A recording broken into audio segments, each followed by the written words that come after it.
যারা শারীরিকভাবে ভিন্নভাবে সক্ষম, এই যে প্রতিবন্ধী যাদের বলা হয়, মনে হয় যেন খাটো করা হচ্ছে।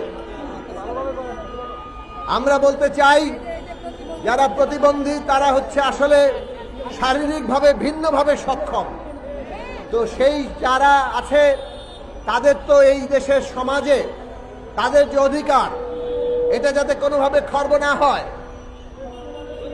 মানুষ বিভিন্ন রকমের, এটা আমাদের মানতে হবে।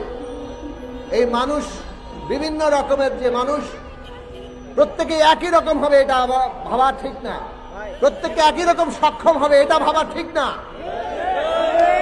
এই সক্ষমতাবাদী যারা পারবে, যার যে জোর আছে সেই খালি প্রতিষ্ঠা হবে, এইভাবে চলবে না।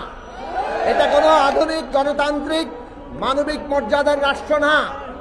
মানবিক মর্যাদার একটু জায়গা দিন। মানবিক মর্যাদার রাষ্ট্র হচ্ছে যেখানে বিভিন্ন ধরনের, বিভিন্ন পরিচয়ের, বিভিন্ন সক্ষমতার মানুষ আছে। সেই মানুষদের যথাযথ মর্যাদা, নাগরিক মর্যাদা প্রতিষ্ঠা করতে হবে। যার যা প্রয়োজন সেই অনুযায়ী নানা প্রতিষ্ঠান, আইন কানুন এগুলো গড়ে তুলতে হবে। এবং আজকে এই যে প্রতিবন্ধীদের জন্য যে স্কুলগুলো করা হয়েছে, নিশ্চয়ই এর প্রয়োজনীয়তা ছিল বলেই করা হয়েছে। কাজেই এই সমস্ত স্কুলগুলো তারা যাতে মানসম্পন্ন স্কুলে পরিণত হতে পারে সেটাই রাষ্ট্রকে দেখতে হবে।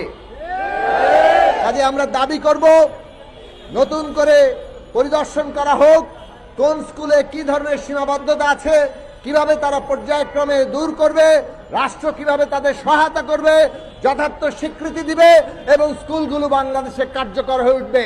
এই জন্য সরকারকে উদ্যোগ নিতে হবে, সরকারকেই উদ্যোগ নিতে হবে,